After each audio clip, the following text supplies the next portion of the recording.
Who's out on the run is CoCo. She's always having fun is CoCo.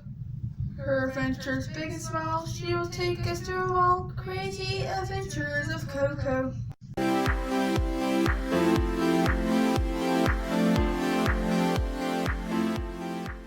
Okay, so to change your basal rate or a carb ratio, what you'll do is you'll click on Options, My Pump, Personal Profiles. This first time we have to name the profile, after that you won't. So you'll say New, and then you can have it just be defaulted to be named Profile 1, or you can name it something if you want. It doesn't matter. There's really, not a reason to name it. So yeah, you can just have it named Profile 1. So now you want to click on that top box. So this is where you can see you'll put in your basal rate, your correction, carb ratio, and target. So your basal rate will be 1.1. So click on basal and do 1.1. Okay, done. Your correction is 50. Sometimes that 0 is a challenge. And if it feels like there's 3 accidental taps on the screen, like it feels like that was an accident, it just turns the screen off. And that's as a safety setting, so it's not accidentally doing something like in your pocket. So that's why it turned off. It's annoying. All right, so say done. All right, so now the carb ratio is 8. Okay, and then your blood sugar target is 150. Okay, so now you can say save and yes. Okay, so if your doctor wanted you to go in and change your carb ratio, you would get to the screen, click on that box, and then you would just click on carb ratio and change it. So we'll just start at the top of the list and work our way down. So you'll click on change cartridge. It says disconnect from your body and press next. So it wants to make sure that no tubing's connected. Okay, so you can say next. So it says to remove the old cartridge and install a filled cartridge. So this little thing can help you remove the old cartridge. So if you turn your pump over, you'll see right here there's a little gap. So you can put this here.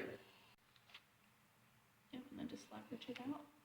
This part of your hand might get in the way. There you go. There you go. Things in the box. So you've got your cartridges, you've got a syringe, and then there is a needle. Okay? So first step is you want to screw the needle onto the syringe.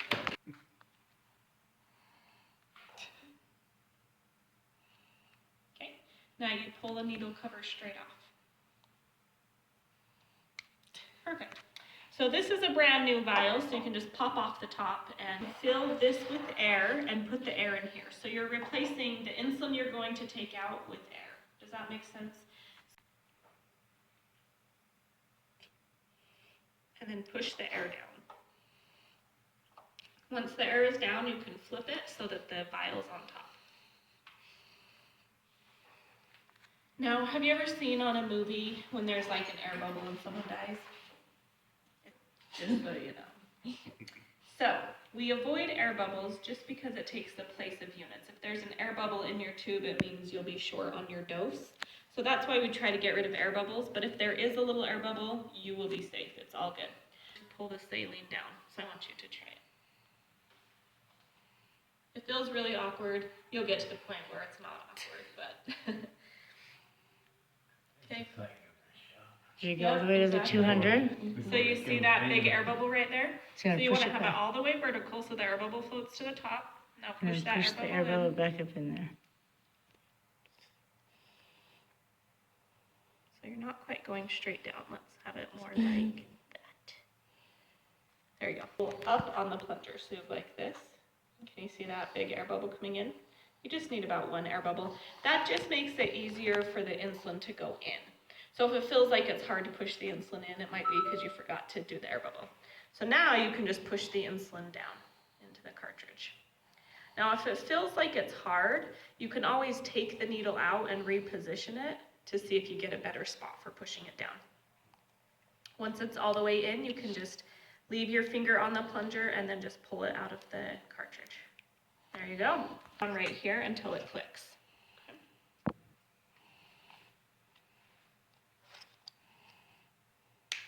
Perfect. Done yet, which we know, so just stay close.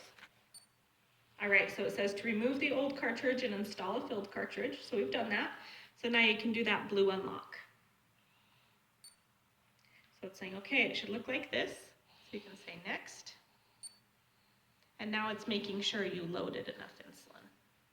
So it's saying make sure you're disconnected. So once again, it wants to make sure there's no tube connected to you. And then it says connect the tubing to your cartridge. So now we need this one. Go around. Okay. Now you can see this little tab right here. You can use that to peel the paper off.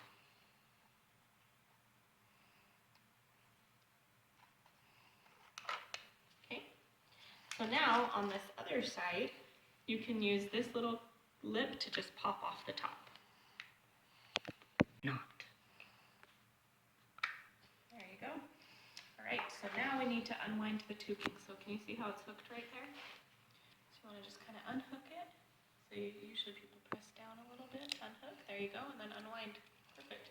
You'll unwind it all the way. You just want to be mindful at the very end right here.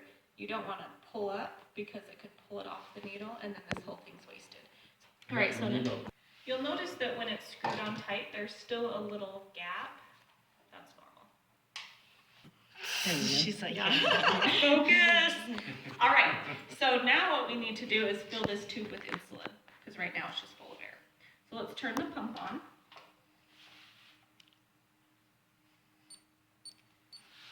And it says press next to fill your tubing with insulin. So you'll say next and start. So this will take a few minutes, but once you see insulin dripping out of that, you will press stop. You know, lots of times when people get into trouble or get confused with this process, it's because they've just been saying next, next, next, next, next on the screen, and then they're like, oh wait, what do I do? So if you read the screen, it will tell you every step that you need to do. So it's usually at about 10 to 12 units that it reaches the end, so we're almost there.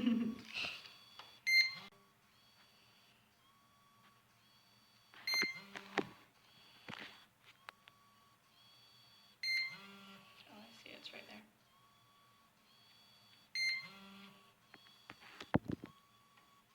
There it is. Hold here as I pull it off, just so you don't accidentally pull the whole thing off. So do that. Perfect. Okay, you don't have to hold that anymore. And the next step is you want to take this paper off and it just comes off in a spiral.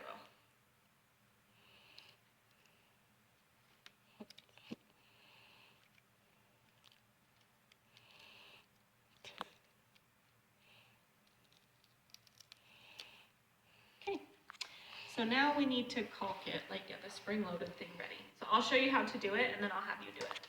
Pull the white part back. Everyone's different with how they hold it. Some people hold it like this and pull like this. Some people hold it like this. So whatever's comfortable. There you go. just one click. Just one click, usually. It's not too bad, right? I didn't. You can do it again in 3 days, right? Yeah, we got this.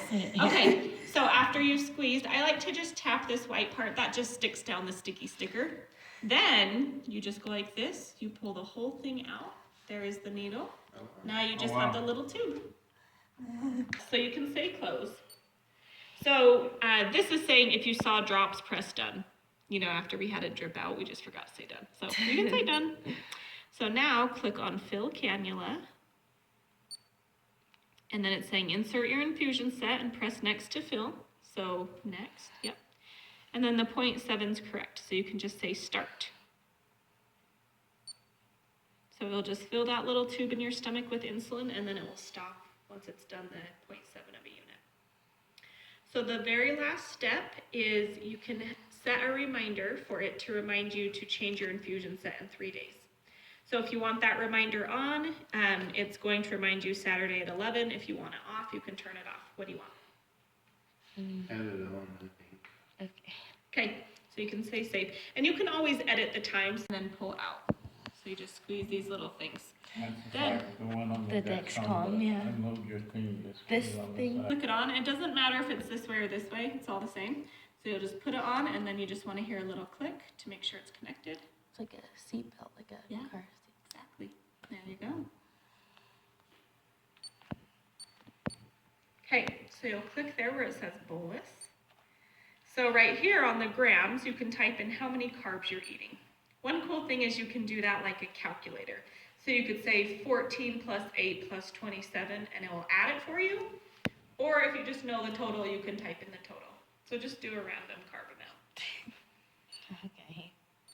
Okay, so say done, and then click on Add BG. Let's pretend you looked at your Dexcom and you were 217. So type in 217. Okay, so say done. So this is saying that blood sugar is higher than your target. Would you like correction? So say yes. So you can see right here it's recommending 3.34 units. Isn't that cool? You can't do 3.3 on your pen, right? Yeah. So it gets like very precise dosing, which I think is really cool. So let's say, okay, yes, that looks good. You can click next, and then it's saying, okay, so are these numbers right? You'll say yes, and then you can say deliver if you want, because it's just saline. So yeah, you could just say deliver, and then it will start giving it to you. It takes about 5 minutes, well, depending on how big the dose is. It takes about 5 minutes for it to deliver the dose. Active insulin is 3.34 units, 4 hours remaining. Okay, all right, so like your mom asked, let's say you're going to bed and your blood sugar's high. You just need a correction. So go into bolus. And then on Add BG, you can just put in a blood sugar, so do whatever. 380. It's gonna be like, holy crap. Yep, so say done. And it's saying, do you want correction? So you'll say yes. And then it's giving less because it thinks you have active insulin on board because we just delivered a bolus. Does that make sense? Right. But it's saying here what it wants to deliver. Now, if you're like, what the heck, that's way lower than I thought, you can click on this view calculation and you can see, okay, for your correction, you need 4.6 units, but you have 3 on board. So it's subtracting that from the 4, so it would only deliver the 1. Does that make sense? Yeah. Yeah, so it's pretty cool. It's a little safety setting so you don't accidentally like double dose. One other thing is if for some reason you need to change the dose that was calculated, you can. So, let's say you're dosing for lunch, but you know you have PE after lunch. You would probably want less insulin for lunch, right? So where it's calculated, you can always click here and type in what you would need. Does that make sense?